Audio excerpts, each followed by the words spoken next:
Welcome to the Shoulder Strikes MMA podcast. You are now listening to the Hot Take Hot Box. Welcome to the Shoulder Strikes MMA podcast. You are now listening to the Hot Take Hot Box. Ladies and gentlemen, it is the Shoulder Strikes MMA podcast brought to you by the Hot Take Hot Box. My name is Matt McSweeney. His name is Ty Capone. We are here to talk about UFC 301 from Rio de Janeiro, Brazil. This weekend, Steve Erceg tries to shock the world and win the title from Alexandre Pantoja in his home country. There are 14 Brazilians fighting on this fight card, I think, right? Because there's 14 fights, and there is a Brazilian involved in every single one of them. So the Brazilians are going to be fired up in the crowd. It's going to be a fun night of fights, I think. I think it's going to be a great night. We got Canelo fighting Munguia. Maybe Canelo versus De La Hoya after, if there's a run-in WWE. That might happen tomorrow. Yeah, who knows? Yeah. They don't like each other. Canelo said he's going to fuck him. Yeah, he's literally. That's why when I saw the translation, I was like, wow, he didn't even say he was going to fuck him up. I'm going to fuck you. I was like, oh, shit. Canelo don't play. I love Canelo. He don't play around, man. But oh, no, dude. He loves cursing in English. It's his favorite thing to do. Hey, motherfucker. That you want to steal fucking money from your fighters? Fuck you. But fuck you, bitch. I love Dude, I really do love pussy. So Ty, how are we feeling today? Word. You said it's hot as balls down in the Pete today. That's yeah. I guess that's a good thing. It's not the worst. It's better than it being cold in the Pete, isn't it? Sure, but a nice middle ground would be cool. It's just 87, 88 for the next months. Probably humid as shit for the rest of the year. Very humid. I went around and got a coffee this morning. I walked back. It was like a 3-minute walk. It was already just dripping. I was like, damn, man, this is, here we go. Here we go. But, get your sunscreen ready. Ladies and gentlemen, do not forget sunscreen, no matter what the weather's like, if the sun is out. Yeah, there's a little spoiler for our exit out of this podcast. Yeah, that's definitely what we got to be using more often. But, ladies and gentlemen, we're going to get right into it. We're not going to waste any more of your time.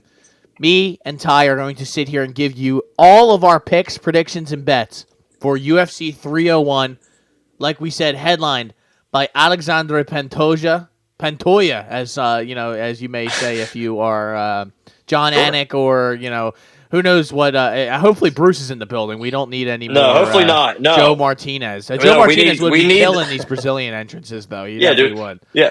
Gian Silva. It's like, bro, come on. You need to say it. Gian Silva. Nah. We need that. We can't have the gringo. Joe Rogan's not coming. We love that. That's a good start. Oh, well, I'm not going to do all that. Joe Rogan was crying at UFC 300, dude. That guy. That's how much it means to The Rock, dude. All right? That's... He knows he's done. The Rock. Also, DC. It would have been better if it was DC that's gone. I would like, but, Oh. We can't, he's got the ring. Don't like... I probably like Rogan more than DC by a decent amount. You think so? It's just when they're together, yeah. They're just like little kids, and they just keep laughing and laughing. I can understand that. Sometimes they do get on my nerves. I just get annoyed when Joe goes on these when one thing bothers him, and he's like a dog with a bone. Like he just won't stop. He just keeps talking about it. Dom Cruz does the same thing, but yeah. He's getting better. But what do you think? I guess I'll just pitch it to you. Do you think Erceg can bring the championship back to the Vale? Do you think Robin Aaron can get it done this weekend? This feels like a really stiff test for a guy who was in a pretty close fight with David Dvorak not too long ago. 3-0, it's a quick ascend to the title. Sure. I feel like he's well-rounded. I feel like he's solid. He's tough. He's good. But, Pantoja's a different animal. Different beast. Yeah. He's got, I think, the same reach, Pantoja, as him. Despite being a couple inches shorter.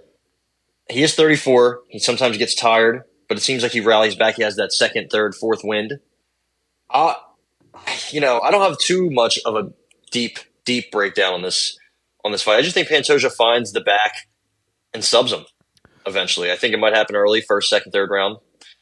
And that's my play. See, That's the thing. I don't think this fight is really you're gonna be able to break a lot down because you haven't seen much from Steve Erceg. No matter who you like, you could say all the Going from Matt Schnell to Pantoja's. That's what I'm saying. Like you could say, oh well, I watched all of his eternal MMA fights. That's not really gonna tell you what he's maybe gonna be able to do in a cage against the UFC world champion. Like it's a big step up in competition. With that said, he will have a little bit of a height advantage. The reach advantage will not be basically non-existent at a half inch. The odds tie. That's what I found interesting about this. You would think on the face that Pantoja would be probably like a minus 300, 350 favorite. He's sitting at 185 right now, Ty. And I think he opened up at around a 250. 250, 240. He's now down to 200, 185. That's what I'm saying. Like that to me is very interesting. Erceg opened up at a plus 205 underdog. He's now down to plus 150, 160. Pretty much since the first time we saw Steve Erceg, I think both of us have kind of been like, wow, like this guy's pretty good. We weren't ready for this step up in competition yet. We were going to kind of track our way up. I think he's ranked? What is he ranked? Not like number. He was like 10 or 11 when this fight was made. They might have kind of tried to rig it a little bit and make it look 8. Better than it actually is. But I want to say 8 for some reason, but no, he is. He's 10. Yeah, he's 10. That's great. He should probably be ahead of Nicolau, but I get it. Nicolau just lost, and he probably at the time, there's a guy. I think a lot of guys in front of him just, they haven't really been on a win streak. I know it's only a 3-fight win streak, but Tim Elliott, Nicolau, Kopp is unavailable all the time. Makayev is. Didn't he just lose, right? Or he's always unavailable? He took the dump in the toilet. That's right. The dump. I'll bring it up as much as I possibly can. He's always hurt. Alex Perez just came back from a 10,000-year layoff. Cara France hasn't been winning. Albazi just got smashed, right? Did he? So I can. Yeah, I thought so, but I guess maybe that just happened inside my brain. Maybe.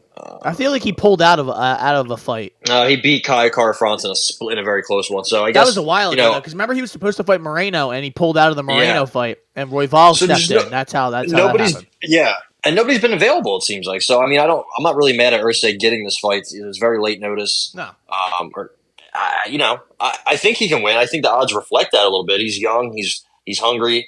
Pantoja has been through a lot of good fights, a lot of tough fights. He's only been dropped once. Do you know who dropped him? Who, Pantoja? I think it was Figgy, right? Figgy, yes. Never been finished.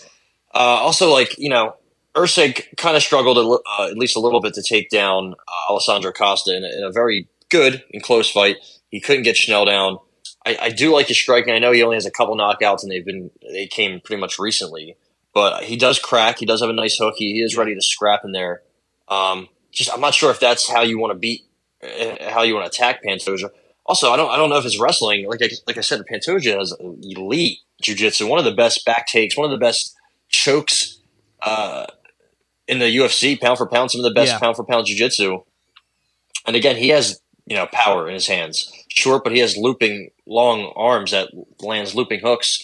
Very aggressive early on. I think he's going to try to big brother him early, grappling wise, and just try to find the back. I think he's going to do it. So I got Pantoja sub plus 300. Wow. Okay. I don't think that's a bad bet. I like if you're on Pantoja, this is the perfect spot, like the number to get him at, because it's you're very I guess not very rarely, but like in a matchup like this, like I said, it's kind of jarring, at least for me, to see him this close to even money on the money line as he is. Like I said, I think he should be in the minus 300 range, which would allow my bet to be more palatable and make me feel better. But Ty, you're gonna get sub at plus 335 here via Bet Rivers. I know everybody out there is a Bet Rivers fan. Again, if any gambling service is listening out there, please, by all means, you reach out to me, you pay us, we'll use just your odds the entire time, forever. Yep. And then and I'll never talk about another betting service ever again. There's that. I just want Until DK comes calling. put that disclaimer out, and no matter who it is, Johnny's local, gambling book, if it's legal, and they're giving me money, you got money from me. So we got Pantoja at plus 335. I'm gonna go Erceg money line. I just trust. I don't know. It's not even that I trust. I just have a feeling. I texted you the other night, and I was like, I just have a feeling this week that Erceg's going to do something crazy. He's going to shock the world. Probably it would be via KO and something along those lines. I don't even know how Erceg's going to last throughout the if this fight gets extended for long periods of time. I know Pantoja's been there, but we've both seen Pantoja where he kind of takes a round off here or there, or he kind of maybe gasses himself out trying to get those takedowns, and he's a stocky 25er. I think he cuts not a crazy amount, but I think he cuts a good amount of weight to get down to 25. I think they all do, to be honest. But yeah, I think Erceg's frame is a little bit better for 25 being the longer, lanky sort of guy. I'm not doubting that he could maybe find a submission. I always think when you have a lot of submissions on your record that I trust your ability to defend them in some way, shape, or form. I don't know. I just think it's time. I think this is a time for a kind of changing of the guard here. A broken-hearted Brazil for the way they treated Glover Teixeira on the way out last time. And I'm going to go Steve Erceg money line plus 160. All right. We got a battle at the top. Astro Boy. Let's get this started. How about this? I never forget, I should say, when Dennis Bondar beat Steve Erceg as an amateur. Just saying. That was a long, long time ago, and we are not. Hey, 2019. The veil does not forget. That was not that long ago, apparently, but it's crazy that he has been like a pro for only like 5 years. Yeah, he's going to fight for the UFC title now. Hey, man, he's making the best of his opportunities, so maybe he does it again. And he's staying active, so best ability is availability. Seems like a guy who that's probably why he got this title fight. They call him up and he says yes, no matter what's going on. Absolutely, so, yeah. Manel Kopp says, Manel Kopp says yes, and then he turns it down. Then he uses some homophobic slurs, and then he challenges that your DNA is not inferior to his. So that's how Manel Kopp rolls. Your whole team is a bunch of. And yeah, you can't finish that sentence because we're not scumbags, but that's just kind of how it goes. How about this, Jonathan Martinez, leg kick god. Jonathan the Dragon Martinez. I didn't know he was calling himself the Dragon. Is that new? It feels like it's new. It might be. This guy's last two knockouts have been both by leg kick, which is pretty crazy. It's not really a normal thing that you see. He's fighting. That's right, ladies and gentlemen, a returning Jose Aldo Jr., the King of Rio, Jr. Mr. Jr. He's getting back in there after boxing. I think he boxed 3 times. After he lost to Marab, which was crazy that was like the deciding you lose to the guy who's going to fight for the 35 title. I must be cooked. I'm going to retire. Yeah, he fought to a draw with Jeremy Stevens on the same card of Pettis and Roy Jones Jr. Which is still wild that ever happened, but. That I will give you the odds here. Jose Aldo is a plus 125, 130 underdog to Jonathan Martinez's minus 148, 150. Now, Ty, on face value, I would think the same thing, pretty much to the last one, that I thought you would think that Jonathan Martinez would be a bigger favorite with this matchup just due to the fact of the layoff and kind of Aldo probably not training the same kind of way that he probably was for boxing. I mean, I assume when you're training for these boxing matches, you're not checking leg kicks, you're not doing this, you're not doing that. Aldo's no stranger to leg kicks and checking them either, so I'm not saying it's not going to be something that he can't just do right away. I don't think Jonathan Martinez is going to have a grappling advantage or anything along those lines against him, but Ty, I guess, I mean, he's 37 years old. He's not, in MMA, he's not completely cooked. But as we know, at those lower weight classes, it's not exactly great to be younger. You can be, in your 40s and still have success at the, heavyweight 205 range. It's a little bit different when you're down low at 35. What do you like here, Ty? I don't know. I really right away off like when I looked at this face value, I don't like anything. There's part of me that really wants to take Jose Aldo as an underdog, but 2-year layoff. He's been boxing lately. He retired already. Probably going to retire after this, and then look to do some other stuff. I don't really know. There's been times where I've bet on the 37, 38-year-old, and it just hasn't worked. Last week I bet on Tim Means. That didn't work. So different scenario, but he's the OG leg kicker. Jose Aldo is he also checks him very well, like he did against Pedro Munoz. I don't know if checking them is the way is the way around him against Martinez. I feel like movement and kind of just getting out of the way would work better. Maybe I'm wrong, but Aldo, he's been boxing a lot lately, and maybe he stands too heavy on that front foot. And honestly, I could see a world. I know it kind of sounds crazy, but I could see a world where Martinez just kind of beats him up with the leg kicks, which seems crazy. You're talking about one of the OG. This guy was in WEC using leg kicks. You got these roided up midget guys like Mendez and all them, and not even him, just guys before them that are like, damn, I didn't know you could do that. Yeah. So he kind of just like started that revolution. And then when he got to the UFC, he stopped doing it. It was the craziest thing ever. I think he's probably the better boxer, probably the better grappler, might even have the better chin. We've seen multiple times Jonathan Martinez going way back to when he fought Andre Sukhmatot. He got dropped twice. Yeah. Taken down 3 times by him. He got dropped by Alejandro Perez. He got dropped and knocked out. One-hitter quitter by Davey Grant. I know it's been a while, but he's on a kind of a heater. And that Saeed Nurmagomedov fight was very close. That 3rd round was the deciding factor. I'm not sure here. So I think I'm going to go Jonathan Martinez by decision, plus 150. I think he's going to win a split. And, I don't know about his hands. I don't know how great they are, but his kicks, his knees, he has a couple knee knockouts. He has good step-in knees. I think that just might be enough. I think he's going to win on the volume. And I think, maybe Aldo has the better boxing, maybe lands the better shots. But also, he's just getting old, and I just can't trust guys that are on their way out. And especially ones that have retired before, have their mind, in other areas, in other sports even. So I'm going to go Martinez, and it's going to suck for the home crowd, but it could go either way. I am going to take Jose Aldo decision, plus 200. I just think that head-to-head. Yeah, there's more value. I know we're really just going back and forth here, but I think there's value in that. Like you said, though, maybe he finds a takedown. I seen him do it a couple times to guys where he, I think it was in the Cheeto fight, he just stole that fight at the very end because he was able to kind of take him down and maybe backpack him a little bit. His submission, the Jose Aldo submission, is plus 2,800, Ty. It's almost double what it was last week for your boy Tim Means. That might be worth a dabble. I'm not going to do it myself, but Do you know when the last time he got a submission was? Oh, I couldn't imagine. I saw he's only got 2 on his record. That's why I was like, I guess it makes sense. But what was it? Probably 2005. Probably one of these fights where it doesn't say the method of victory. Yeah, back in 2007.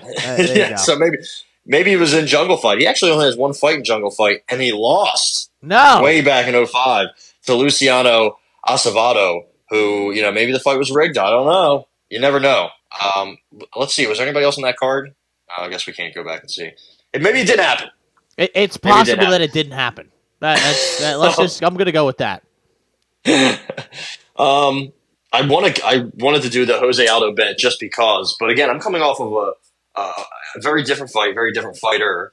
But I'm coming off of a bet where I lost because I was like, I'm going to take the savvy vet, the old guy, and I feel like I have to do it. Well, I don't feel like I have to do it anymore. I got Jonathan the Dragon Martinez. I think he's going to outpace him, volume him. I think he might beat up those legs. And if he does slow Aldo down with the leg kicks, I think then you see the hands, the knees, the clinch start to really wear on Aldo. And I think maybe even late he looks for a way out. I doubt it, but the old guys, man, it worries me. So, how about Anthony Smith? 37-19, Anthony Smith, Lionheart, letting everybody know. He said the fans are stupid. He's saying all sorts of shit this week. Ty, he's a plus 425 underdog this week. This is pretty wild, and I think he is a very live dog, to be honest, because I don't like when vets like this. I don't think Anthony Smith is super cooked. He's getting there, definitely getting there, but I don't think he's on the level of plus 400. As an underdog. He did fight Khalil Rountree, and I'm pretty sure he fought him on short notice. Right? I don't know. I feel like he did, and I think His that was, nervous system shut down quick. yeah, that was a mistake. That fight. We could just go right out there and say that and before that he had the split decision against Ryan Spann, lost to Johnny Yeah, Walker. he should have lost that one. Jesus. Remember he Khalil Roundtree almost dropped the Zeus hammer on Smith, and then Mark Smith was like, maybe you should let it happen, and then he stepped in almost a little too late. Almost a little too late, where it could have altered his brain health for many years to come. But Vitor Petrino, yeah, it probably did.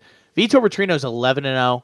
He's coming off of a win against Tyson Pedro, where he definitely should have gotten the finish, but he was kind of just dancing around him for a little bit, and it really, really did piss me off. Like I said, plus 400, 425 to Vitor Petrino's minus 550, 575. I guess I'll give you some props here because you're not going to be able to bet the money line. Petrino is plus 110 on the TKO.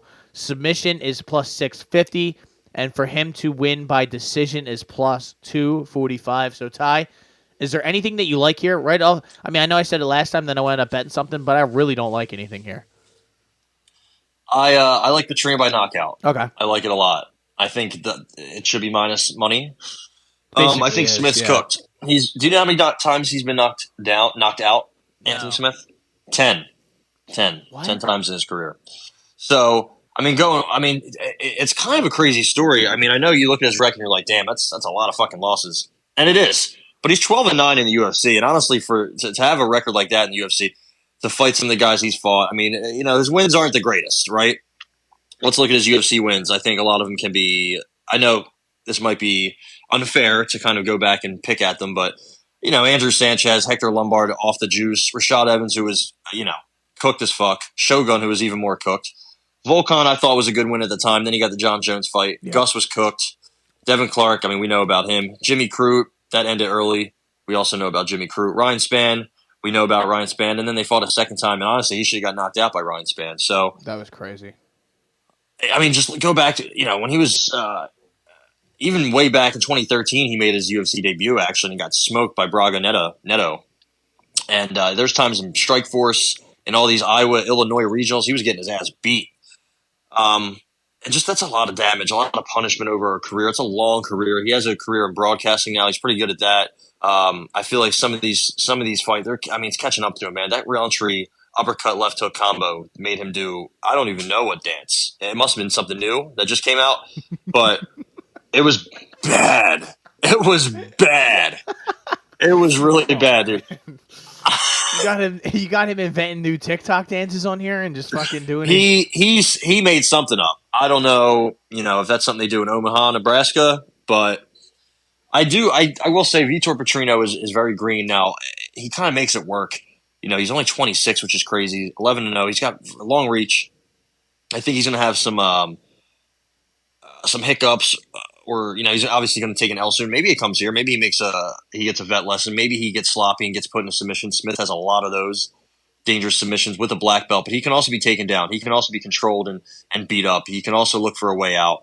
Coming off a bad loss, like I said, I don't know, man. Petrino's super young, very advanced for being young and green. It's weird where he's young, he's green, but he's also like, it doesn't matter. Like he just displayed wrestling out of nowhere. He was a guy who only had knockouts, and he starts wrestling guys.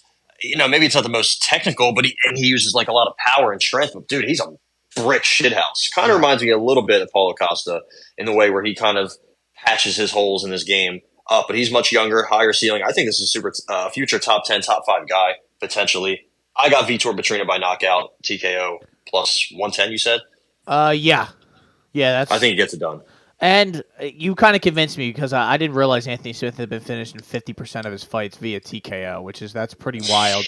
And the fact that I didn't realize he's only 35, and in my head he's like 40. It's just like it seems like he's older than he is, and he's very analytical and smart and high IQ. But Ty, wouldn't you agree? Sometimes when he gets in the cage, you're like, "What are you doing?" Sometimes he starts off slow a lot. The Johnny Walker fight was weird. He's also a guy who's saying he wants to stand and bang with Alex Pereira because he's not scared of him. Come on. Yeah. The not same smart. shit that Jamal Hill was saying. Come on, let's use our heads. Not smart people. He went the distance with John Jones, and I feel like that was his crowning achievement in life. And he talked about it for so long. And then he got the piss beaten out of him by Glover. His teeth were literally so bad on the ground. Right? Was that him? Yeah, that was bad. That was one where I was watching. I think I had Anthony Smith in that fight, and I was like, dude, please, someone throw the Talon. Like he's not even close. Yeah, he actually, funny enough, got submitted by Hodger Gracie in Strikeforce in 2013. What a world we live in where that happened. Josh Neer choked him out. He's been knocked out to the body. I think he's very susceptible to be finished. I know he has some jiu-jitsu, and I don't know if Vitor Petrino wants to go down there with him. Maybe if he's tired, Anthony Smith can find something late, but I think Petrino runs through him early, man. And I'm just going to say, I think I said this to you before. I do think there's a possibility that a vet lesson, like we get like shocked here, and we're like, "Whoa, wow!" It could happen. I mean, this guy's going to take a loss soon, right? Yeah, at some point. But I guess you've kind of convinced me, though. I don't know if Anthony Smith's the guy, because especially if he like what is. I just played the fight through my head while you were talking. I'm like, why? How is he going to beat him? Is he going to catch him? I doubt it. Is he going to take him down? I doubt that as well. Because like you said, the guy's a fucking bull, and it's not like he has bad takedown defense. Tyson Pedro tried to do a bunch of stuff to him.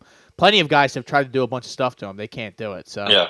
Smith's takedown defense, I believe, is like 40%. His takedown offense is like 30%. Yeah. So just very, for a guy like Petrino who's not very technical, Anthony Smith for a guy who's a very experienced, sometimes he's not that technical, very sloppy and messy. And I don't think he has that durability anymore to withstand an early storm. So it's good to see that I'm out here betting all the fights that I said I wouldn't bet. But it's a pay-per-view. Here we are. It's a pay-per-view, Ty. I'm never going to just sit on the sidelines for, the possibility to watch a knockout and be excited when it happens because I want some money as well. But how about Michel Pereira getting back in there against Ihor Potieria? Michel Pereira is calling himself Demolador. I guess is that new? No. You're missing these nicknames, dude. The Dragon, some of these guys, I just do miss these nicknames. He just walked through your boy Ola Zaychuk the last time. That was bad during news. the O'Malley bad and news Vera bears. card. Yeah, that was bad. Andre Petrosky walked through him. He has been a absolute tank at 85. And I'll tell you what, Ty, the Duelist, don't know if this is a good matchup for the Duelist. Now, this ain't exactly Robert Breachik getting back in there and exposing himself as the fraud that he is. What's up? I also lost on that one. Yeah, we both did. Breachik money line. I convinced you for no reason. Sorry. But Potier did miss weight for that. He did. So I will say he's had mixed results at 185. He fought Bellato and he got smoked. But dude, there's a couple worlds, a couple judges or a couple refs, maybe not Herb Dean, but a couple refs that stopped that fight in the first round. 100%. And so I think Bellato's decent. I don't think he's great or anything, but he's all right. And then go ahead. He should have had him. That was a fight where I was like, wow, Bellato. I think we had Bellato. And he was getting his ass beat, and then out of nowhere, he reversed him, and then you saw Potier was like, "Oh shit, I don't have anything left.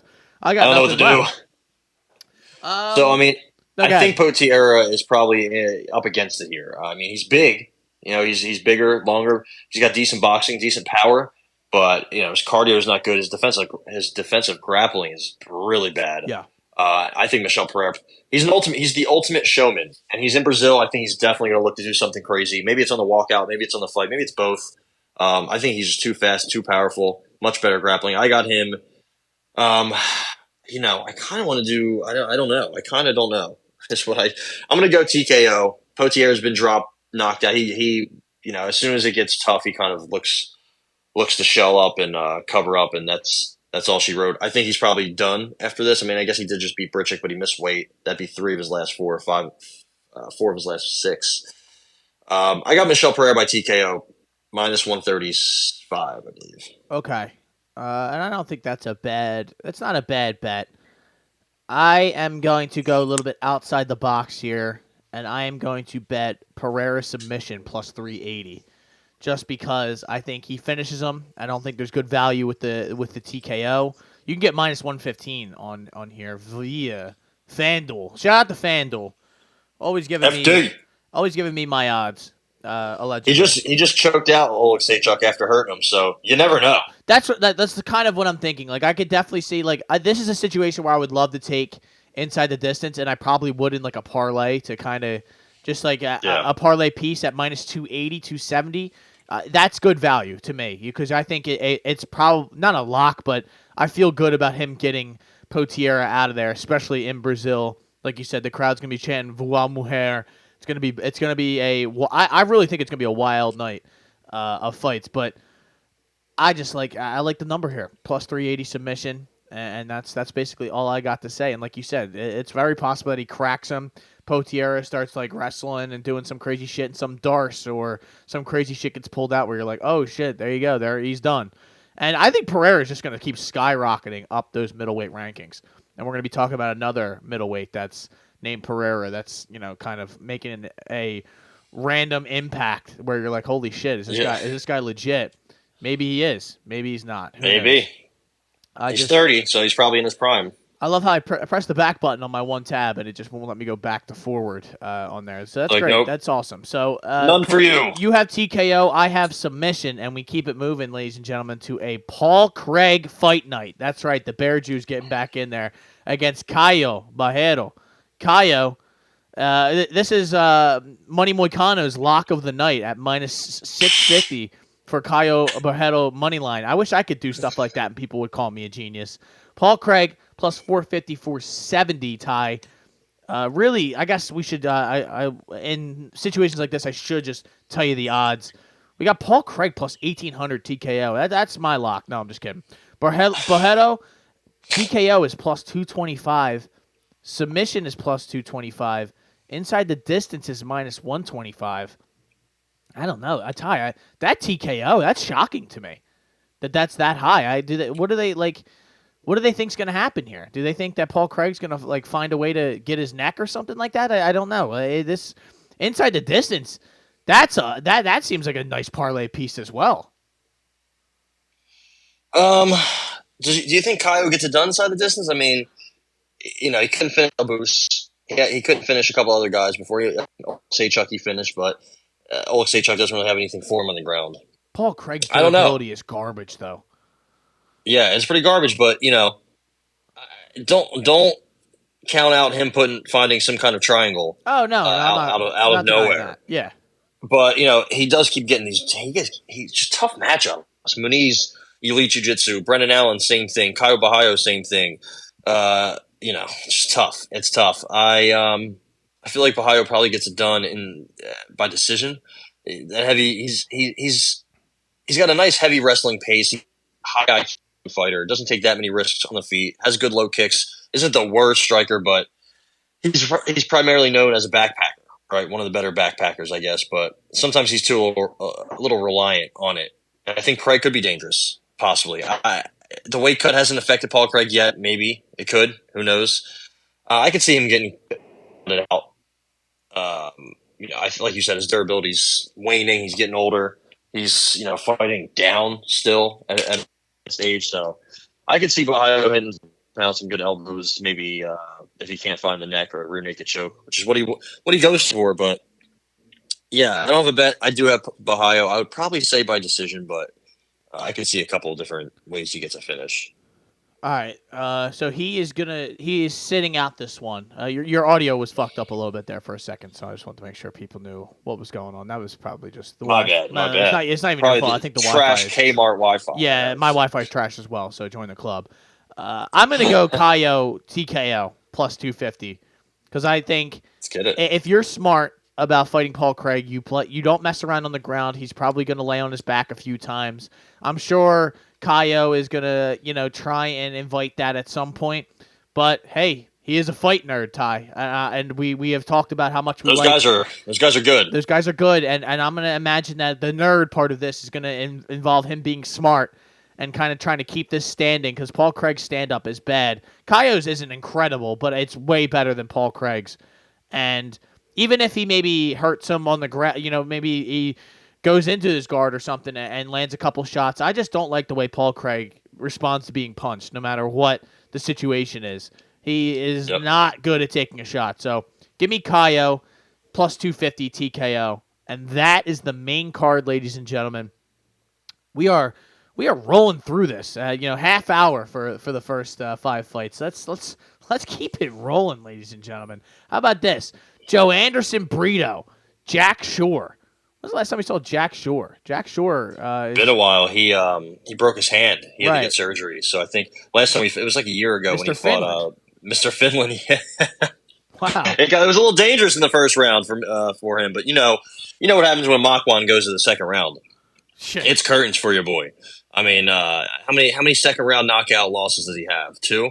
Yeah, and then the third round knockout loss to Machayev, not Muhammad Makayev, but What? Muhammad Machayev. Yeah, Fraud. Not related. That guy's also from like Austria, I think. Nice. Yeah, he's been finishing. Anyway, what do you think? What Real do you quick got? though, yeah, Jack Shore Set is us up. plus 145, 135. Joe Anderson Brito's minus 165, 175.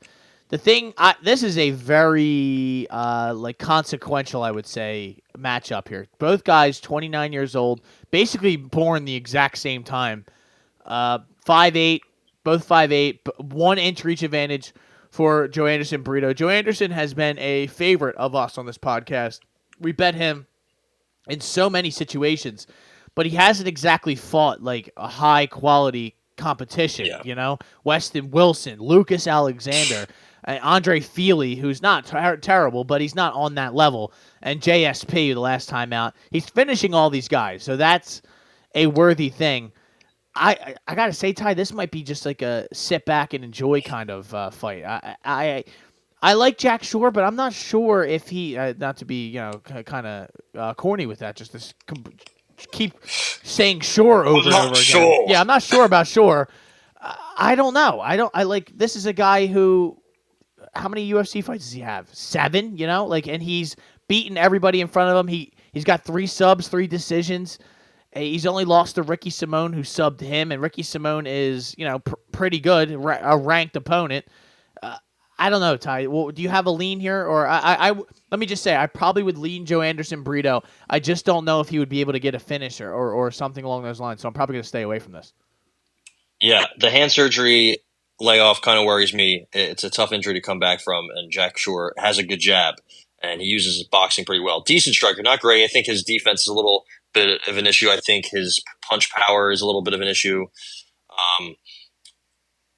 I think Brito can give up some takedowns, and I think that could work for sure, but I think Brito is more explosive, more powerful, stronger. He can get takedowns himself, and I think he finds a submission here. I got Joe Anderson Brito sub plus 375. Wow.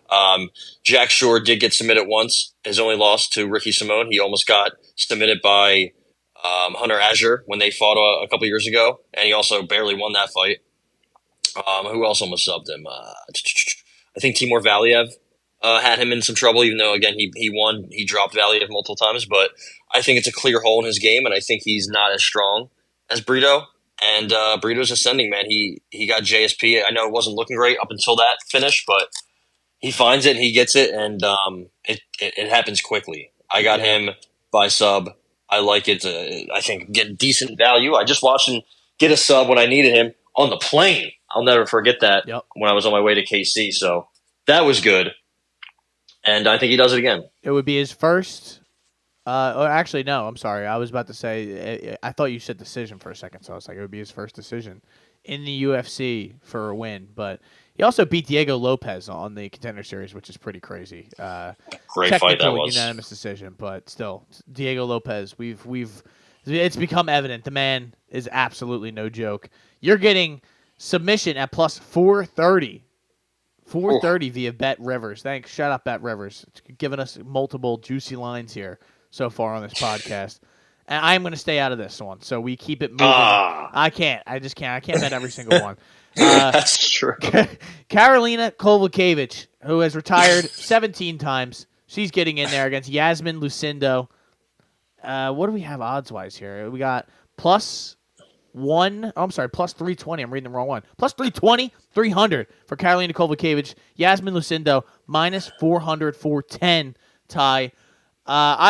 I mean, I would love to fade Karolina in every situation that I possibly can. She really has no real finish, like equity. I mean, she finished Felice Herrig, but I mean, Yeah, come on. so what? That was after she had lost 5 in a row and then retired and then came back, or whatever. Who knows? She's beaten Felice Herrig twice. That was crazy. She won her last win before her losing streak was against Felice Herrig. Then she lost 5 in a row. They said, "Hey, here's Felice Herrig." They fed her back Felice Herrig. Yeah. She's won 4 in a row though. Who hasn't fought since? Yeah, Silvana Gomez Juarez, who I know Ty has talked about how great she is. Close fight. Vanessa Demopoulos, who the lady who was an exotic dancer, I believe, and Diana Belbita, who that just OnlyFans says for itself. Exactly. So it seems like she has a type when she fights people. Ty, this is an easy pick for me, though. I mean, Lucindo, not, I'm not going to scream from the mountaintops that she's going to be the next UFC champion, but I will take her 1,000,000 times out of 1,000,000 over Miss Kovacevic. And I'm going to look for some sort of line here that maybe I could bet, maybe an inside the distance, because I imagine a decision probably won't be feasible. Inside the distance is plus 165. I'm going to take that. Lucindo, fun fact, lost to Gabriela Fernandez on the regional scene. I think she got submitted. She's 22. I feel like this is the 16-year age gap is wild. So it took me a while to try to find one that was very similar. Modafferi and Barber, I think they were like 15 years apart. I believe at UFC 4, Royce Gracie fought a 51-year-old gentleman when he was 27. Nice. So that's pretty crazy. As you can imagine, he dusted him off with ease. Last week we had a big age gap. Yeah, it was. Was it Tim Means? Tim Means and Euros Medic, right? It was like 12 or 13. Yeah. Thanks. So, 16 years, it's crazy. Usually the younger fighter wins all the time. Oh, yeah, Mahashate. Yeah. 38 and 23 or something. Yes. So very similar. Yeah. Also, the Means fight was still like 10, 11 years. Yeah. Lucindo's small, but so is Carolina. I think she's very stronger, faster. She can mix in her takedowns, just much more athletic, hits harder. Probably better even on the mat. I don't know about Carolina here. Vet lesson, sure, maybe, but I don't think she's. She could teach a vet lesson to some gals. I like Lucindo a lot. I know she has some losses on her record, but she looks kind of like a force in there. I know her wins aren't great. Brogan Walker, she couldn't finish her. She lost to Howard Gee in her debut, and it hasn't aged well. She tapped out Viana, which I know she taps a lot, but still impressive enough. I don't know. I'm going to stay away. I got Lucindo by sub. Yeah, it's probably my pick, but no, I don't think I have a bet here. You think she'll have difficulty really taking down Kovacevic? Maybe, but she's like so. I feel like she's stronger. She's so stiff, though. I don't know. I guess you never really know when. Yeah, it could be like unfortunately a vet lesson. I hate using that over and over again, but Kovacevic has been in there against some real stiff opponents and tough competition, and it hasn't gone well sometimes. But still, that experience is valuable when you come in and fighting a 22-year-old who you could really just use your experience against. But I'm just going to say inside the distance because I could see maybe. Is there a world where Yasmin just knocks her out or maybe hurts her on the feet? I guess she's got 8 KOs, so I guess it's definitely possible. She's been sub 3 times too, so maybe Kovacevic sneaks a sub in there. Now I'm gonna go Yasmin Lucindo inside the distance plus 165. How about Elvis Brenner and Meek DeBeck, our boy Mr. Meek DeBeck Oralby, who he fought that same night that you were on the plane. I know you were out there saying that this guy is going to be the next UFC GOAT, and not even champion. I was like, wow, you're going right past the champion level? You said GOAT. I was like, wow, all right, never mind. Forget that. But he's coming off of a win, that neck crank against Uros Medic, which was nasty. That was I thought he was going to pop the man's head off of his shoulders. Elvis Brenner is a guy who I will always love because he was able to beat Zubaira Tukhugov. So, and I hate Zubaira. The guy who has a win over Conor. So he doesn't. Crazy. The last blow of the night was a punch to his orbital socket. So he's got a win against Guram, which that was a one where it was not like shocking, but it was like wow, comeback. Yeah, Guram has kind of been exposed as the fraud that he really is, and he fights once every 17 years. So we'll see if he fought since then. No, he has not. He had a grappling event against Marcin Held, and he got arm locked. So that's not. That's not good. And he fought your boy, Coach Krzyzewski. This is Elvis Brenner, that is. Elvis Brenner, he knocked him out. So, Ty, Yeah, he did. let me tell you, Orobai is a minus 250, 260 favorite to Mr. Elvis Brenner's plus 205, 200. I don't like the idea of betting against Elvis Brenner. Yeah, he's tough, right? And this is if you don't like betting against him and you kind of want to pick him as a dog again, these are juicy odds. Yeah. I think it just seems like a tough matchup. Orobai is dropping down to 155. That's where his loss and draw both came at. I think he's an average striker, but he does have some pop. I remember he put this one guy who has this crazy afro. He put him out cold. I don't think that guy could see that. His hair was just in the way. It seems like he has a good chin. He's tough. He's only 26, so he seems pretty advanced for his age. He's very sticky. He likes to get to you and just stay on you. Chain wrestling, mat returns, good pressure just to use the striking to set up the takedown entries, and he likes to do it against the cage too. Kind of reminiscent of Khabib a little bit, like a young Khabib. This is a big step up, though. I don't know. His last fight against Medic, fun fact, Medic was training that entire camp for a Muay Thai guy in Johnny Parsons, so complete curveball. Complete different style in Orobai. Maybe that's something to consider. They're both 26. They're both 5'10". They're both exciting. I don't know. I don't have a bet here because I kind of want to. I just want to watch it. I like them both. I could see Orobai just controlling him. Brenner does like to play off his back a little bit. Not overly technical. Has that dog in him, especially late. He still has that power. I mean, he shut Gurum's lights off. The guy just fell and melted. Yeah. Randomly, and I think. The Khrushchevsky fight was at 165 catch weight. I'm not too sure why, but looks like they're both coming down from their last fight. I don't know. I'm going to say oral by decision is my pick, but no bet. I'm going to take it then. All right. I thought about not taking it. You got to bring it home for us. Yeah, well, once you said that, I was like, because I was literally about to say, yeah, my pick's that, but I'm not going to take it. But then you said it, and I'm like, why wouldn't I take it then? Because we're both in agreement. And we are both MMA geniuses. So I'm going to go oral by decision. And I think you can get it at plus 160, I believe. I'm just going to double check that for the people out there. Plus 150. So maybe drop that down a little bit. And we keep it moving, ladies and gentlemen, to the next fight on the card. Jean Silva against William Gomis. GN. William Gomis, yeah, this, you just told me about this. These two were beefing in the elevator, you said. Yeah, they were staring at each other for a good 10 minutes. Somebody's like, yo, we gotta go, bro. We can't do this all day. We got to go do something else, man. We can't, we're going to tire ourselves out staring at this guy. Jean Silva is a minus 115 favorite to William Gomis minus 105. You can get each of them at minus 110 and then plus 100, 105 on the other side. So this is kind of a right down the middle sort of line. Ty, I'll let you lead this off. I want to hear what you have to say about this battle. I liked William Gomis, and I actually like Jean Silva, so I'm really kind of torn a little bit on who I think is going to win this fight. I kind of lean Gomis, but let me hear what you have to say. Yeah, I like both of them as well. I think Gomis is probably not a fan favorite. I just, for some reason, I like him. I think there's some potential there. I like the low volume is definitely a concern, but he's very accurate. His striking defense, 75%. I know a lot of that was because of the fire marshal who literally told his corner, yo, I can't find him. I can't fucking touch him. I can't even get close. So that's a worry whenever you're fighting. This is a big cage, so I think Jean Silva is going to have to really, get on his horse on this one. He's a lot taller, a little bit of a reach advantage. He's got good kicks. I think that's going to be key, man. Keep Jean Silva away from you. He's got good forward pressure. He's got knees. Sometimes he waits a little too long, kind of picks his spots a little bit. Fight IQ, again, questionable at times. And I think, honestly, if you can withstand that early storm, you can beat Jean Silva. I do think he's a little too aggressive. Lord Assassin's terrifying nickname, I'll say. And Jaguar is also – he is a fight nerd. He is a fight nerd, even though he kind of fights recklessly.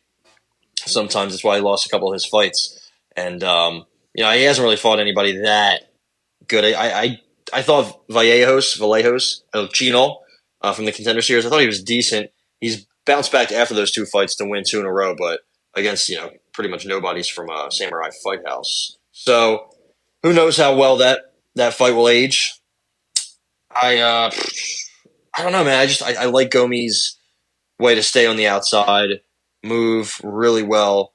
He has good cardio. He has good striking defense, good size.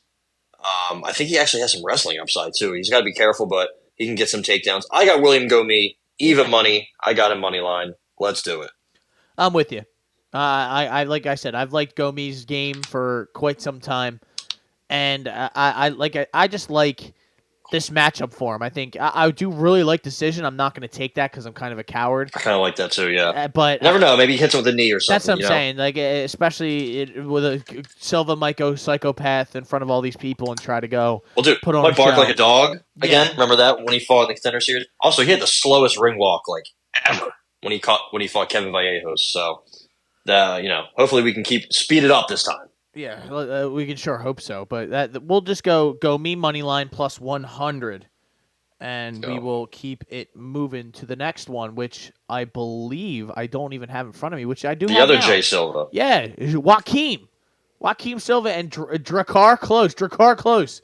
Coming off of a Batista bomb to my boy Joe Selecki. That was not good. Didn't like that. Did not have fun that night. Joaquim Silva is a guy that we used as a anti-Armin Sarukian conversation because he had Armin Sarukian on skates. Is that correct? Oh, he's hurt. Yeah, he's hurt. Oh, shit. He's doing the new TikTok dance that Anthony Smith invented. Oh. My God. He just fought Clay Guida, which, why? Why did that happen? We weren't really sure that was really, I thought the that was greater AI. good. I didn't think that was real, but that did happen apparently, according to Tapology. Let's find the odds here. I got to scroll 75 pages up there to make sure I find UFC odds here. How about minus 180 for Drakkar Close?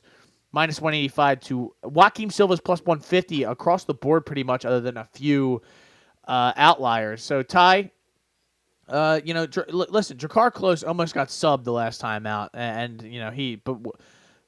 besides a Batista bomb, he probably does get his arm broken. But that almost only counts in horseshoes and hand grenades, as some people would say. Joaquim Silva is not the kind of guy I've really been impressed by. Listen, beating a Clay Guida, who is, to be fair, a little bit past it. Let's just say that. Beating Jesse Ronson, that doesn't do much for me either. Hey, dude, Jesse Ronson's on a heater. Is he? They gave him, he's won, I think, the body 6 slam. in a row. One in bare knuckle. He beat Chidi's brother. He's back on the sauce, so they're like, okay, here you go. So good for him.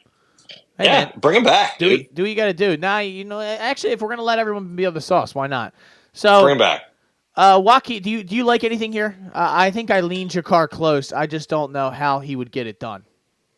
I think Joaquin can keep this fight close, but I don't think he wins. If you see what I did there, okay. Come on, dude! You're supposed to laugh, man. Come on. Where's the laugh machine? Where's the automatic laugh button? That just fried me out. I wasn't ready for that. He's won 3 in a row. He's not. Neto BJJ is one of the worst nicknames I've ever heard. Well, when's the last time he got a submission? Oh, geez. So what the fuck? What do we? If BJJ is if BJJ is in your if BJ is in your nickname, you better get out there and get some work. Yeah, you better get the sucking. Oh, Jesus. Drakkar Close is now with MMA Lab. He's won 3 in a row. I mean, not the best competition. Rafa Garcia, Brandon Jenkins, your boy. Let's go. You called him the human highlight reel. That's what some people call him. He is on a 2-fight win streak in karate and bare knuckle. So he's just mixing it up, Good for him. Whatever we can get a fight in. Yeah, whatever we can win in, let me try. And then the Selecki slam, if you will. Yeah, he's gonna have to watch he doesn't get caught in a submission again here, but I think he should be able to win this. I think he should be able to kind of just outstrike him, outpace him. He has really good clinch knees. They're both old. They're both 35, 36, similar size. I think Close can get some takedowns. Silva's been knocked out multiple times. Usually slows down when the second round starts. So I do think maybe if he doesn't get – he's going to have to, I think, get Close out of there early. He does, again, have some power, and he can carry it over late into the fight. But, again, he wears down, and then he doesn't really have much for you. I think Close is very well-rounded. So I got Drakkar Close decision. I don't have a bet, though.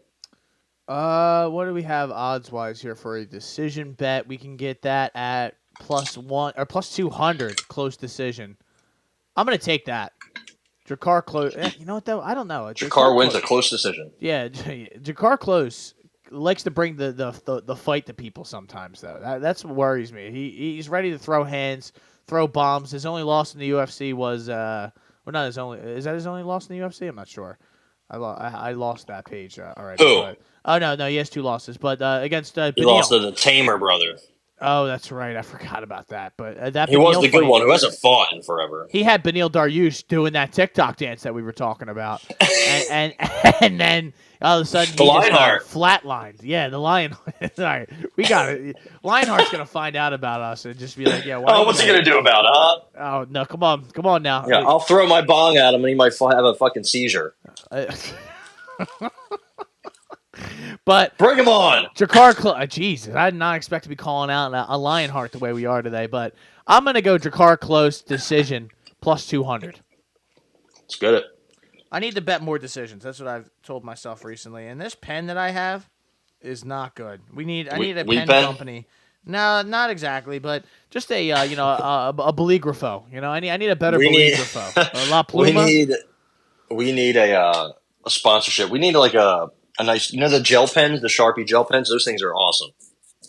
You got to get yourself a pack of them on Amazon. I had this nice. You could tell it was a fancy pen, and it just kind of started to break down on me, and then I lost it.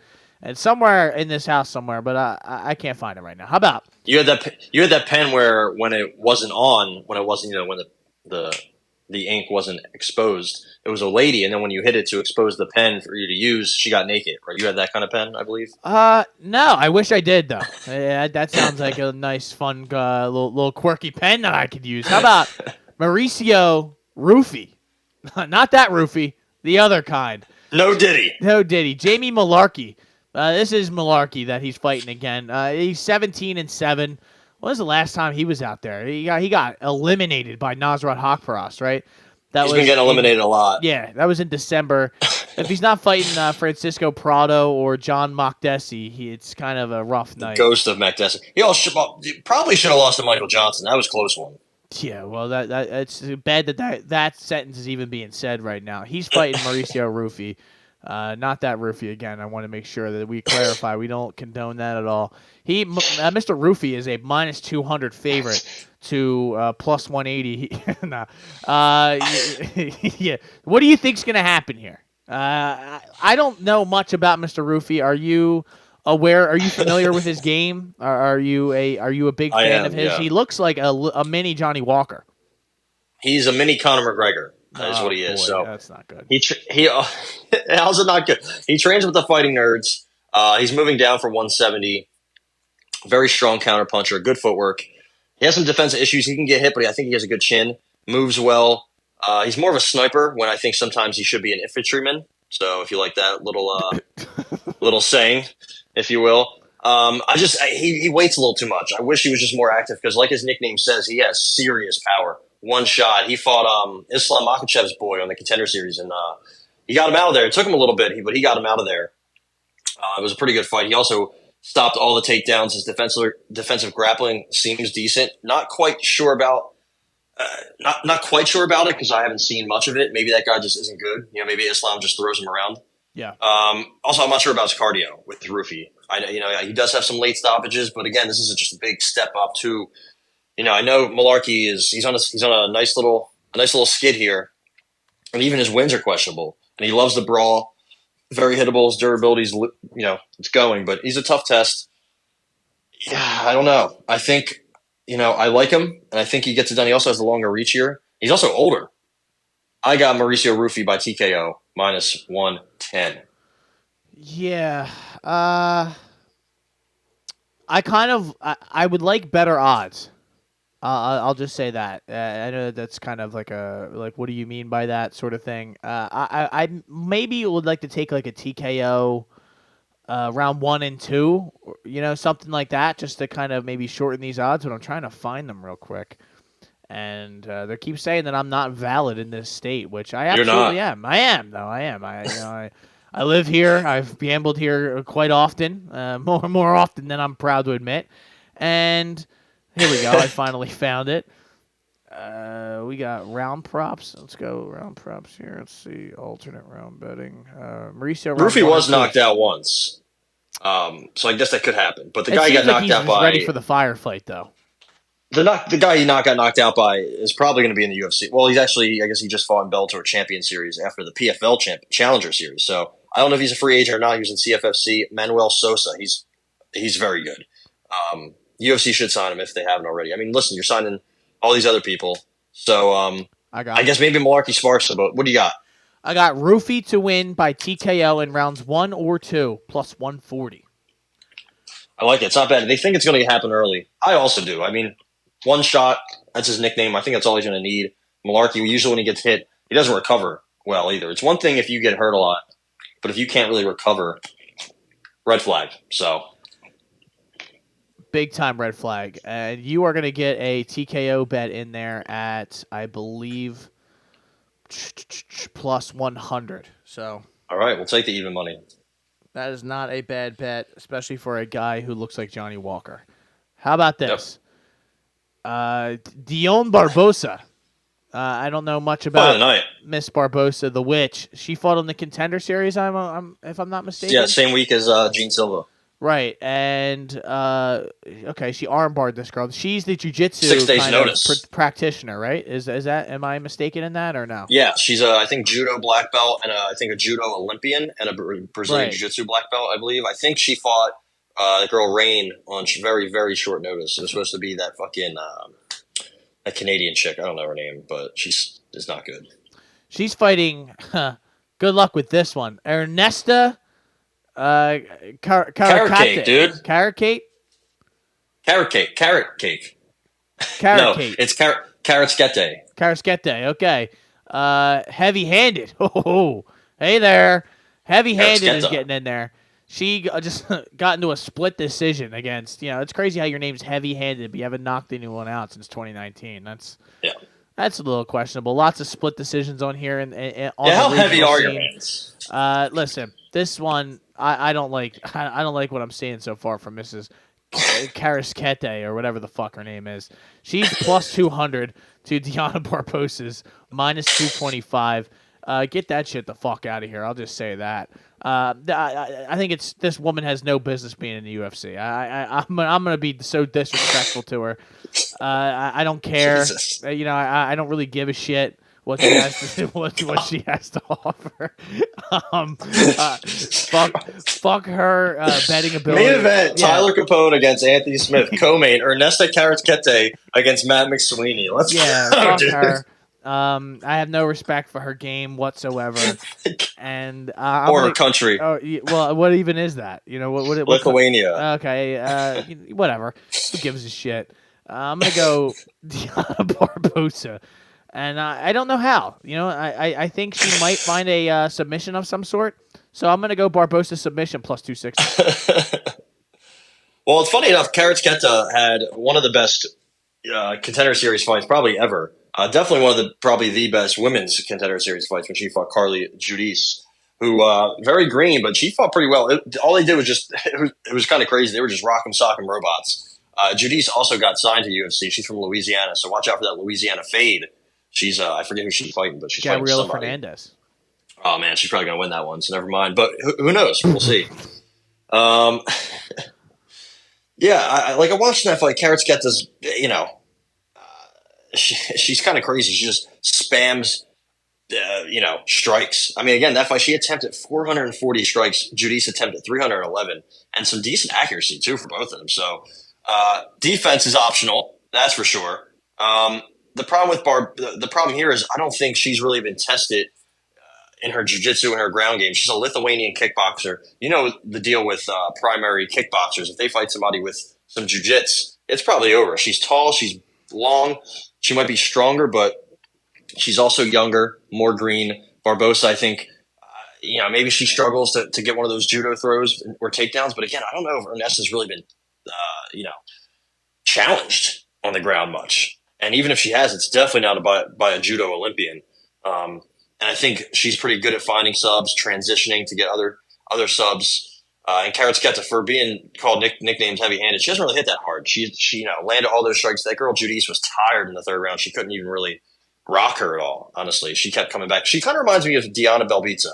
She throws a lot of volume. She's tough, good kicks, but, for somebody that long and tall, you'd think they would have some clinch work. She doesn't.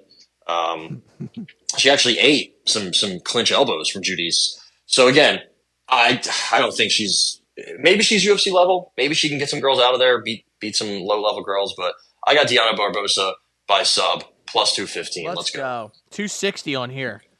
God damn. Austin Rivers and Doc, they're giving us some locks, dude. They're giving us some juice. Austin Rivers. Fuck that guy. And fuck Karaskete. Let me just say that Come one more on, time dude. before I get out of here.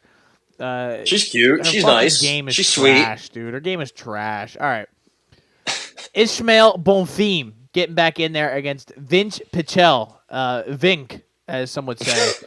No, Vince from Hell Pichel. So that's wild. The picture, his Tapology picture is from 2005. No, it just Dana White looks like young, and he's not absolutely cooked, and he's not all steroided out. And that was definitely taken like when he was on the Ultimate Fighter. he fought in 2022 against Marco Madsen and lost a unanimous decision at UFC 273.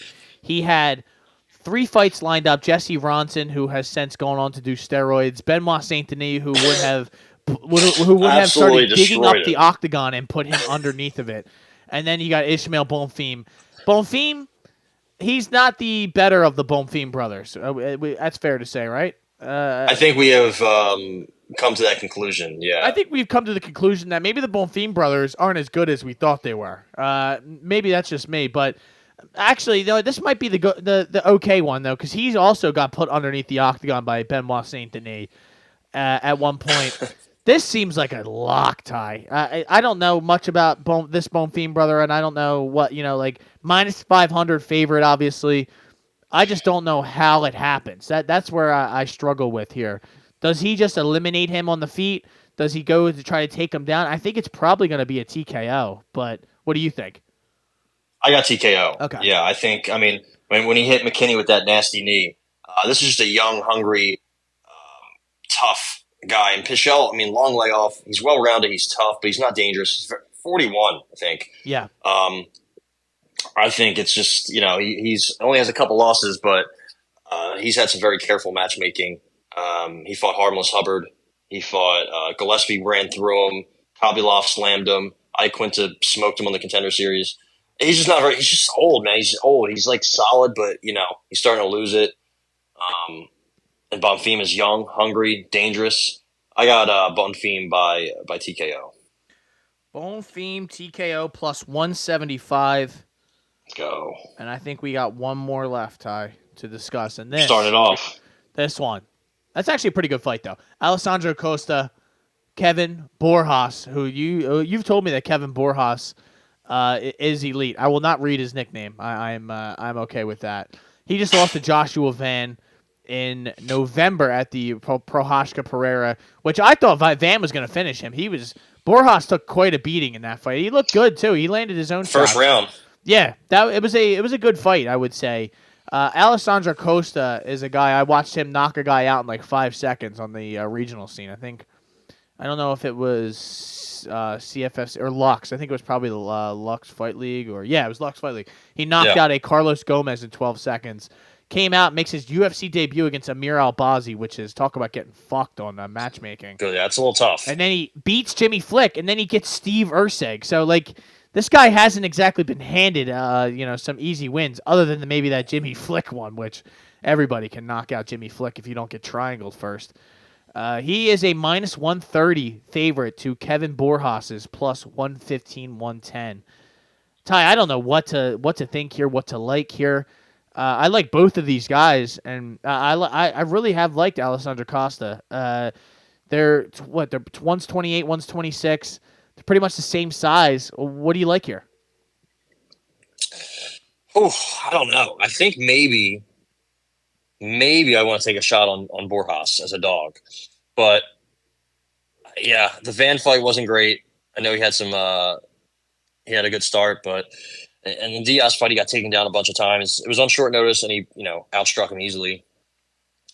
I don't know. Costa's just, I don't know how to feel about him. He's very up and down. Two tough opponents, but he got smoked by both of them. He actually did hurt Erceg, I think, at one point, but wasn't able to do anything. Jimmy Flick, I mean, it's a layup. And again, Luna, yes, or was it Juan Andres Luna? Is that his name? I thought it was Victor Diaz, no? Who? Interesting. I guess maybe I'm reading different things. Yeah, okay, I am. I was Costa. Okay, mixing them up. Mixing up the Contender Series fights. They're both. I don't know. I don't know what to make of either of them. Is kind of where I'm thinking. I want to go Costa, but part of me thinks that Borjas, I think his boxing karate style is going to wear on Costa. Costa's a little chinny. He likes to play off his back a bit. He likes to kind of be patient. The patient approach didn't help him against Albazi. He hits hard, but he's low output. Yeah. Borjas looks like he can be taken down and controlled, but I'm not too sure. There's a little indecisiveness both ways. I think I'm going to stay away. Yeah. I think I'm going to stay away from this one. I've taken enough bets. That's exactly what I was just saying to myself. I was thinking of taking a shot of the dog here, but I think it might be dog or pass scenario. But either way, it should be a tough dog fight to start this card, honestly. I'll say, Ty, this. I'm really excited about this. Now that we've gone through all the fights, like there's a lot of really good fights, and I think we have a lot of good bets on our cards. I really, especially some of the ones that we took together, I really feel confident about.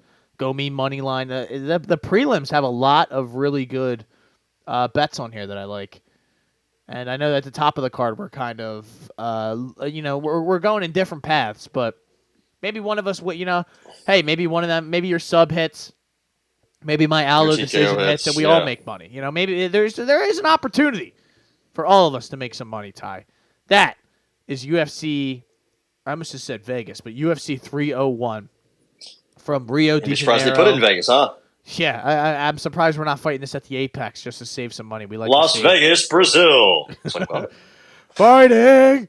I can't wait to hear Bruce back in the building. Always good. No, to see dude, Bruce. I don't want him. No, he is going to be there, unfortunately. Good, as he should. He's better than anyone else that they have to offer, especially Charlie Arnold. Hold on, Arnold. Is my boy going to be active this weekend? Nope. Really? Fedor? No. No, not. He's not my boy. You know who my boy is. The Diamond. Dustin Poirier. I think he does have a fight. David. Isn't that his name? Mike Diamond? Mike Diamante? David Diamante? Oh, it'll be interesting if he does the Canelo fight. It's in T-Mobile. He has. I mean, dude, when he did the Canelo fight against, was it his last fight against Charlo? Or yeah, I think it was.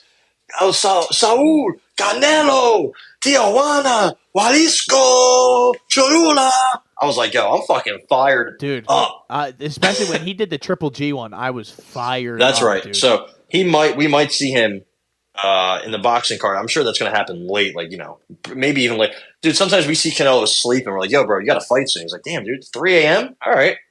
Yeah. So that's actually a good question. I don't know how I can find out that information. Usually in boxing, it's hard to find stuff out. In the UFC, they tell you everything. In boxing, like, don't worry about it. You'll know the day of. I'm like, seems a little sketchy, but hopefully the Diamond's back. It might be a Jimmy Lennon Jr. night, which is never a bad night. I will say we like Jimmy Lennon. I love Jimmy Lennon, dude. I really do. He's awesome, man. Yeah. All right, fight fans. He looks a little nerdy, sounds nerdy, but he has a good voice, good delivery. He doesn't do too much, doesn't try too hard. Money. Mayweather. Ding, ding, ding, ding, ding. It's always great. But yeah, Canelo. It's gonna be good. It's gonna be a good card. The Canelo card. He fights Jaime Munguia. He might fight Oscar, like you alluded to before at the weigh-in. That'd be crazy. He calling him all kinds of names. Munguia switching trainers, and he's had some success. He used to train with Eric Morales, who has the same birthday as I do. So happy birthday to me and Eric Morales, the legend. But he's going into politics in Tijuana, so he said, fuck this. Freddie Roach, who I think has unlocked some of Munguia's offensive potential, hits hard, he goes for it. He's kind of crazy. He had Fight of the Year, I think, 2023 with Derevyanchenko. Always a tough name for me to say. Oscar thinks it could be similar to when he fought Jose Cesar Chavez Sr., who was old and the fan favorite Mexican, and Oscar came in and beat the fucking brakes off him. Not once, but twice. I don't know about that. I mean, Oscar was a Hall of Famer at a young age. Jaime Munguia is not that good. Breaking news. I think Breaking news. Marking the historic nature of the matchup on Cinco de Mayo weekend at the press conference in Beverly Hills this weekend. Ring announcer Jimmy Lennon Jr. We're really hoping for the diamond, but Jimmy Lennon's good. Made Can't the be point mad. that Alvarez and Munguia will be the first fight among Mexican fighters to determine an undisputed champion in a division since the IBF, WBA, WBC, and WBO. Yep. So that's awesome. It's going to be a big weekend. There's some people that like Munguia. I mean, he's not as well respected as David Benavidez or obviously Canelo, but there's a lot of people who don't like Canelo. It's kind of crazy. Not sure how that works. I don't understand that. I mean, he's 43-0 Munguia, so I guess you got at least a cool record. He has a big record. I mean, that's what you see in young Mexicans, right? They fight every week, and it doesn't matter who they're fighting. You know, banana merchants, the son of a guy, the daughter of a guy. Who knows? They fight every week. It doesn't matter where, when, how. Yeah, but they get it done. Maybe Canelo's starting to slip a little bit, maybe, but I think he's going to be hungry for this one. I think he's, for some reason, just doesn't want to fight Benavidez, which is kind of crazy. But that's the fight we should get, either that or David Morrell. But I don't think he's going to want to fight him either. What is Canelo's natural weight? Sorry, I didn't mean to cut you off, but I would say 160. A little bit up, right? I mean, he's been at 168 for a little bit. I think this is where he settled in. He went up at 175. He won, and then he lost, moved back down because those are some big motherfuckers up there. Yeah, they're scary. At 168, you have some guys that are bigger for 160, for 154. Terrence Crawford can move all the way up to fight Canelo in the future. That'd be wild. Sign me up for that. I don't care I don't care. Sign me up for pound for pound one versus pound for pound two. I think maybe naturally 160. He's just short, but he's fucking stocky. Yacht. Yeah. And maybe he's on the Mexican sauce, the Mexican meat. You can't eat the beef, the steak down there in Mexico, I guess, it has steroids in before. It. He's not the only one it's happened to, funny enough. I think it actually might have happened to Munguia. Yeah, I think he knocks out Jaime Munguia. Munguia leaves himself open to be hit too much. The win against John Ryder was impressive offensively, but that guy, John Ryder's pretty cooked. And Derevyanchenko was, hitting Munguia a lot. Munguia gets hit, and it looks like he's wobbled or going down, but I think that's just kind of how he is. He's kind of a dummy. We'll see. I think Canelo smokes him. Honestly, I think he finishes him. It could get interesting if Munguia just goes after him like a madman. Yeah, who knows? But Canelo hits hard, man. He's quick, still got it. I think he finishes him. Does boxing math work here? He wasn't able to finish John Ryder, and Munguia was. Does that matter at all? Well, no. I mean, John Ryder, I believe he had a little layoff going into the fight with Munguia. See if I'm correct in that. But also, I just think an accumulation of damage, and I think John Ryder's honestly, I think he's done. I think he retired, or he's going to. So he caught him at a better time. It was a good step in the right direction. He was going off. He was like a top prospect, and then people kind of, weren't really hyped about him. I lost interest in him because I thought he was just kind of a fraud who had a padded record. But working with Freddie Roach, it's kind of unlocked him a little bit. We'll see if he can get it done. He's got a lot of pressure on him thanks to Oscar De La Hoya, so that's cool. Poor kid. Hopefully he's not getting money stolen from him. So I think he fought Canelo off of, I think, 6 or 7 months after he beat Zach Parker, and then about same distance, about 7 months after Jaime Munguia fought him, and the towel was thrown in. So, yeah. Maybe. Maybe it did take him a little bit, 9th round, but he was beating him fuck up that whole fight. Was barking like wild. The same dog barks every day when it drives by. Jaime Munguia, maybe that means underdog's live here. Barking, maybe. I guess I want to see what the TKO number is on here. Yeah, let me know, because I just think Canelo finds it. 210 for Canelo TKO. Why then not? Then again, I said Devin Haney by TKO, so what do I know? Yeah, well, I mean, we're notorious losers. You're just watching this podcast for fun at this point. Also, Garcia was on the sauce. Just saying. I guess we should talk about that too. It came out VADA testing that he was on. 2 different tests he failed for Osterine. He said, "I don't even know what that is. Suck my dick." And I'm like, "All right, man." Yeah, okay. Mario Lopez and a fellow named Steve Kim have a podcast, one of my favorite podcasts, and Ryan Garcia's dad told them both to suck his dick. So I guess it runs in the family. They love saying "fuck" and "dick." I don't know. Do you think that really mattered at the end of the day? I mean, I guess when you test positive, if there's a sport it'll matter, and it's boxing, and he seamlessly was hurting him every time he hit him. Maybe it's because Haney's chinny. Maybe it's because Garcia was sauced up, missed weight on purpose, and sauced up. Yeah. It's also, Devin Haney's still getting killed on the internet. People are making fun of him. They're like, oh, he was on the, you would have lost even if he wasn't on the juice. Like, well, we'll never know that. We'll never know that. Just keep that same energy when we talk about DC and John Jones, because John Jones was on the sauce. Never forget. The GOAT of MMA is a cheater. I just wanted to make sure I got that out. And Anderson Silva, who was many people's GOAT's, also a cheater. Yes. So Connor would never touch. Always, that, Nah, but I think he gets it done. Cinnamon. I like Canelo TKO as well. I don't know much about Mr. Munguia, to be honest. I'm not, in the box. You should go watch his fight highlights against Derevyanchenko. That fight was insane. I seen Derevyanchenko fight a few times, so it probably would be worth it. He is similar. He's got that similar Triple G build. I remember watching him fight Triple G and losing. I believe it. Yeah, close fight. Very close. Could have gone him the other way, but you know how boxing goes. Yeah, it's very. This part. So the card in general, I think, should be good. Mario Barrios is in the co-main event against Fabian Maidana. I'm not really too keen on Mr. Maidana. Barrios, remember he fought Tank. He was pretty competitive, then he got it's tough fighting Tank Davis, man. He hits hard. Then he fought Keith Thurman. He got beat up bad. He got his nose shattered. He got smoked. Keith Thurman was on a 3-year layoff too, so he did bounce back. He beat the fuck out of Yordenis Ugas. I don't know much about Maidana. He's probably going to get smoked. Big favorite. You know how boxing is. Brandon Figueroa, Jesse Magdaleno. It's going to be a good fight. Brandon Figueroa, it's been a year since he fought Mark Magsayo. Close fight. Fought Stephen Fulton. Could have won that. That's going to be a good one. Stanionis and Gabriel Maestre. Imantas Stanionis. They called him, I think he's Hot Rod, right? These guys fought 10 years ago in the 2015 amateurs. And Maestre lost, and he is upset. He wants to get it back. They were supposed to fight in the 2016 Olympics. Fun fact, but they never made it back. Maestre is known for one of the biggest robberies of the decade, honestly. And maybe in boxing history. Nobody was really watching it, so they don't really know. But he lost almost every round and got a decision against Michael Fox. So nice. Just more boxing, That's kind of how boxing goes. But Stanionis, I like him a lot. He reminds me of GGG. Better BF Bivol. He's that powerful, strong, mean Eastern European. That's going to be a really good fight. I think they're just going to try to kill each other, honestly. Jesus Ramos is back on this card. He's buried on the prelims. He was a big prospect. He got robbed last September against Erickson Lubin.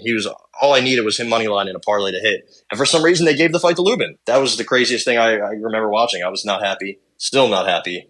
But he's back. He's getting in there. And then your boy Vito. Yo, Vito! Vito Milnecki fighting out of Jersey. He's back. He only has one L, but he got beat the fuck up bad by that fella. So the card's pretty interesting. There's a lot of fights on it, and boxing cards aren't usually stacked, right? You usually tune in at 11 p.m. to see what's going on. Yeah, I think this one's gonna be. I think this is gonna be a really good card. Yeah, this might be dual monitor, and hopefully we have a Sixers game to watch. I don't know what time. Sixers game also, dude. That'd be fucking. What time would the crazy. Sixers game be on Saturday? I would actually kind of prefer it to be early. Well, I don't know. 7. I hope 7, 6, 5, something like that. A little earlier, but not too early. 7 o'clock. Bang! Let's get it. I'm hyped for that. That's a lot going on, though. If necessary, I have to say that because we have got a big game tonight. But if necessary, 7 o'clock. Sixers starting at 9 o'clock tonight, which is insane. But, this isn't the time or place to be talking about that. So, until then, ladies and gentlemen, this has been the Shoulder Strikes MMA podcast brought to you by the Hot Take Hotbox. My name is Matt McSweeney. I'm Ty Capone, and may all of your gains be loyal. And as always, ladies and gentlemen, please make sure apply that SPF when you go out in the sun. Where Ty is, especially in Florida, the sun is very strong. It's very dangerous. And I know you think the tan will look good, help you get some bitches. That won't matter if you have skin cancer. So just make sure you put that sunscreen on, and you don't want to be feeling like you're wearing a leather jacket of pain all the time when you just go out in the sun to try to prove a point because you're white. I don't care how Italian you are still white. You are now listening to the Hot Take Hot Box.